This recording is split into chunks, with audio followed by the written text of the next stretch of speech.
तो 29 अप्रैल को मार्केट में जो ये 600 पॉइंट का जबरदस्त धमाका हुआ है ना, सच बताऊं तो क्या ये वाकई जश्न मनाने का टाइम है या फिर इस हरियाली के पीछे कोई बहुत बड़ा धोखा छुपा है? आज के इस डीप डाइव विश्लेषण में मैं आपके साथ इसी महाविस्फोट का पूरा पोस्टमार्टम करने वाला हूं। क्योंकि देखिए, ये सिर्फ एक तेजी नहीं है, बल्कि एक ऐसा भ्रम हो सकता है जिसे बारीकी से समझना आपके लिए बेहद जरूरी है। अब आपके दिमाग में भी सबसे पहला सवाल यही आ रहा होगा कि क्या ये 600 पॉइंट का उछाल सच में एक जश्न है या फिर कोई खतरनाक डेड कैट बाउंस? बाजार में इस वक्त जो ये भारी उत्साह दिख रहा है ना, वो अंदर से काफी डरावना भी हो सकता है। अगर हमने इन सिग्नल्स को गलत पढ़ लिया तो रिटेल इन्वेस्टर्स की मेहनत की गाढ़ी कमाई पल भर में डूब सकती है। ये वो वक्त है जब आपको जश्न से ज्यादा चौकन्ना रहने की जरूरत है। तो चलिए सबसे पहले इन नंबर्स के माया जाल को तोड़ते हैं और द इंडेक्स इल्यूजन को समझते हैं। इन शानदार दिखने वाली हेडलाइंस के पीछे की असली और कड़वी सच्चाई क्या है, वो अब हमें ये डेटा ही बताएगा।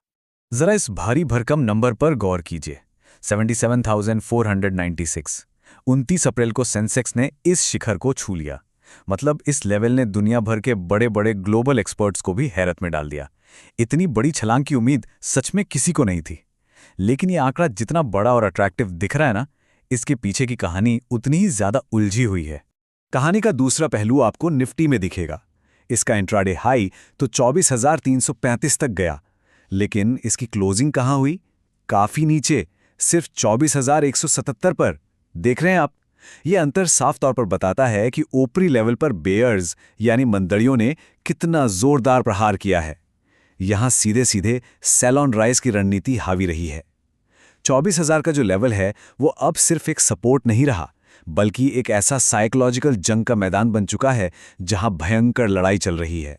अब इन घरेलू सूचकांकों से थोड़ी देर के लिए नजर हटाते हैं और जरा बाहर की दुनिया में झांकते हैं। बात करते हैं हमारे ग्लोबल खतरों की। दुनिया में जो अनिश्चितता की आग लगी हुई है ना, वो हमारे मौजूदा बाजार की इस हरियाली को किसी भी पल राख कर सकती है। बाहर मुख्य रूप से 3 बड़े ग्लोबल खतरे हैं जो हमारी आर्थिक स्थिरता पर सीधे हमले की तरह हैं।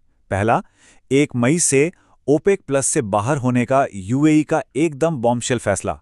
दूसरा, अपने रुपए का फ्री फॉल, रुपया गिरकर 94.84 तक पहुंच गया है, जिससे विदेशी निवेशकों का भरोसा तेजी से डगमगा रहा है। और तीसरा, सबसे बड़ा खतरा, ईरान और अमेरिका के बीच बढ़ती टेंशन जो तेल की सप्लाई को सीधे टारगेट कर रही है। ये तीनों फैक्टर मिलकर एक ऐसा भयानक चक्रव्यूह बना रहे हैं जिससे बचना आसान नहीं होगा।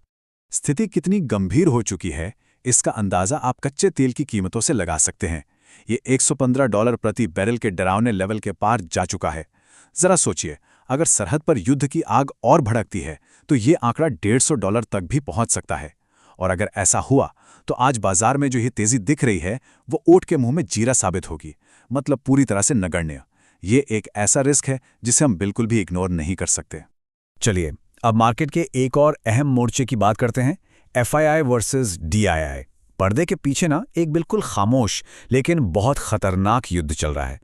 एक तरफ विदेशी पैसा तेजी से भारत से बाहर जा रहा है, तो दूसरी तरफ हमारा अपना घरेलू पैसा उसे ढाल बन के रोकने की पूरी जद्दोजहद कर रहा है।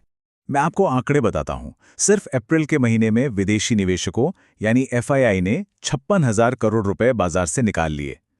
56,000 करोड़, ये एक बहुत बड़ी बिकवाली है। लेकिन दूसरी तरफ सच में सलाम है हमारे घरेलू निवेशकों और आपकी SIP की उस ताकत को, जिसने इतने भारी दबाव के बावजूद बाजार को गिरने से रोक रखा है। पर यहां सबसे बड़ा सवाल ये खड़ा होता है, क्या सिर्फ हमारे घरेलू पैसे के दम पर दुनिया भर की मंदी और बाहरी झटकों का मुकाबला किया जा सकता है? ये एक ऐसी रस्साकशी है जहां एक छोटी सी चूक भी सारी मेहनत पर पानी फेर सकती है। अब हम बाजार के अंदरूनी हिस्सों को थोड़ा और गहराई से स्कैन करते हैं, देखते हैं सेक्टर्स का हाल, कौन विनर है और कौन लूजर, क्योंकि बाजार में सब कुछ एक दिशा में नहीं जा रहा है। यहां आपको एक सीधा टकराव देखने को मिलेगा। FMCG सेक्टर में जबरदस्त तेजी है। सिगरेट की कीमतों की खबर आते ही ITC 4% उछल गया। ऑटो सेक्टर में तो मारुति ने अपने रिकॉर्ड मुनाफे के दम पर रॉकेट जैसी उड़ान भरी है। लेकिन असली धोखा कहीं और है, वो है बैंकिंग सेक्टर। निफ्टी बैंक सिर्फ 3 पॉइंट बढ़ा। आप सोचिए, एक्सिस और ICICI जैसे दिग्गज बैंकों में गिरावट साफ दिख रही है। अब सवाल यह है कि बैंकिंग, जो बाजार की सबसे बड़ी रीढ़ है, वो अचानक इतनी कमजोर क्यों पड़ गई? इसका बहुत ही सीधा सा जवाब है रिजर्व बैंक के नए एक्सपेक्टेड क्रेडिट लॉस यानी ईसीएल नियम। ये नए नियम बैंकों की बैलेंस शीट पर ना एक काले साए की तरह मंडरा रहे हैं। यही वो बड़ी रेगुलेटरी अड़चन है जो बड़े बड़े बैंकों के लिए एक गंभीर चेतावनी बन गई है। और सच कहूं तो इसी वजह से पूरा का पूरा बैंकिंग सेक्टर उम्मीद के मुताबिक परफॉर्म करने में पूरी तरह से फेल साबित हो रहा है। तो भाई इन सब बातों का मतलब क्या है? इस पूरे विश्लेषण के बाद हमें क्या करना चाहिए? आइए सीधे चलते हैं हमारी बैटल स्ट्रैटेजी पर। अगले ट्रेडिंग सेशन में उतरने के लिए आपके पास एक बेहद अनुशासित और ठोस गेम प्लान का होना बहुत जरूरी है। हमारा गेम प्लान बहुत ही सख्त और स्पष्ट है।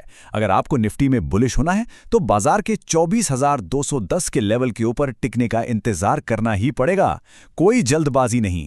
और अगर बाजार गिरता है तो 23,850 का लेवल टूटने तक आपको शांति से बैठना होगा। इन लेवल्स का पालन करना ही होगा। अपनी पूंजी को बाजार के अचानक बिछाए गए जाल से बचाने के लिए धैर्य ही आपका सबसे बड़ा हथियार है। बिना लेवल के ट्रेड करना मतलब सीधा नुकसान को दावत देना है। अब अगर स्टॉक्स की बात करें तो मेरे रडार पर ये 3 नाम हैं जिन पर आप नजर रख सकते हैं। पहला, वेदांता, जो अंदरूनी तौर पर एक बेहद मजबूत मोमेंटम दिखा रहा है। दूसरा, बंधन बैंक, जिसमें प्रॉफिट का एक बड़ा धमाका देखने को मिला है। और तीसरा है लॉयड्स मेटल्स, जो एक बड़े ब्रेकआउट के लिए पूरी तरह से तैयार खड़ा है। ये वो टारगेट्स हैं जिन्हें आप आने वाले दिनों में मॉनिटर कर सकते हैं। लेकिन जाने से पहले एक बात जो सबसे ज्यादा ध्यान देने वाली है, मेरी एक प्रो टिप हमेशा याद रखिएगा, प्लीज ओवर लीवरेजिंग से बचें। लालच में आकर अपनी कैपेसिटी से ज्यादा रिस्क लेना इस वक्त सबसे बड़ी बेवकूफ़ी होगी। इंडिया विक्स अभी 18 के करीब मंडरा रहा है। इसका सीधा सा मतलब है कि बाजार में भारी उठापटक और अचानक बड़े झटके लगने की पूरी संभावना है। तो सख्त रिस्क मैनेजमेंट के बिना बाजार में बिल्कुल मत उतरिएगा। और आज के इस डीप डाइव को मैं इस बेहद महत्वपूर्ण थॉट के साथ खत्म करूंगा। शेयर बाजार सिर्फ आंकड़ों का नहीं बल्कि अनुशासन का खेल है। सिर्फ आज की ये हरी हरी स्क्रीन देखकर आंखें नहीं मूंद लेनी चाहिए। अपने पोर्टफोलियो को हेज करके रखना और हर एक कदम बहुत सोच समझकर उठाना ही असली समझदारी है। तो जाते जाते मेरा आपसे एक सवाल है, क्या आप इस अत्यधिक अस्थिर बाजार में अपना अनुशासन कायम रख पाएंगे? सोचिएगा जरूर। आज के लिए बस इतना ही। सुरक्षित निवेश करें और हमेशा सीखते रहें।